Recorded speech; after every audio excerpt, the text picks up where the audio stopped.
अस्सलाम वालेकुम students, welcome to my YouTube channel. इस वीडियो में हम क्लास 9 मैथ की जायज़ा मश्क 7 का सवाल नंबर 4 हल करेंगे।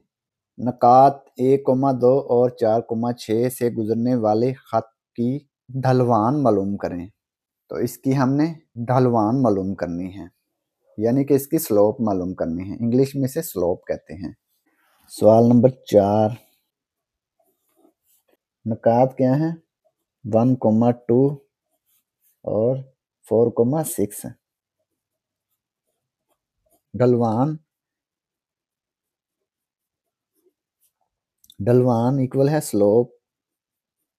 इंग्लिश में इसे स्लोप कहते हैं। इसको m से जाहिर करते हैं, y2 minus y1, y2 minus y1 over x2 minus x1। ये इसका फार्मूला है। ये x1 y1, ये x2 y2। y2 क्या है? 6 है, minus y1 2, x2 4, x1 1। 6 minus 2 4, 4 minus 1 3। ढलवान 4/3, यानी कि स्लोप इसकी 4/3 आ गई। तो यही हमने मालूम करना था। तो ये सवाल नंबर 4 मुकम्मल हो गया।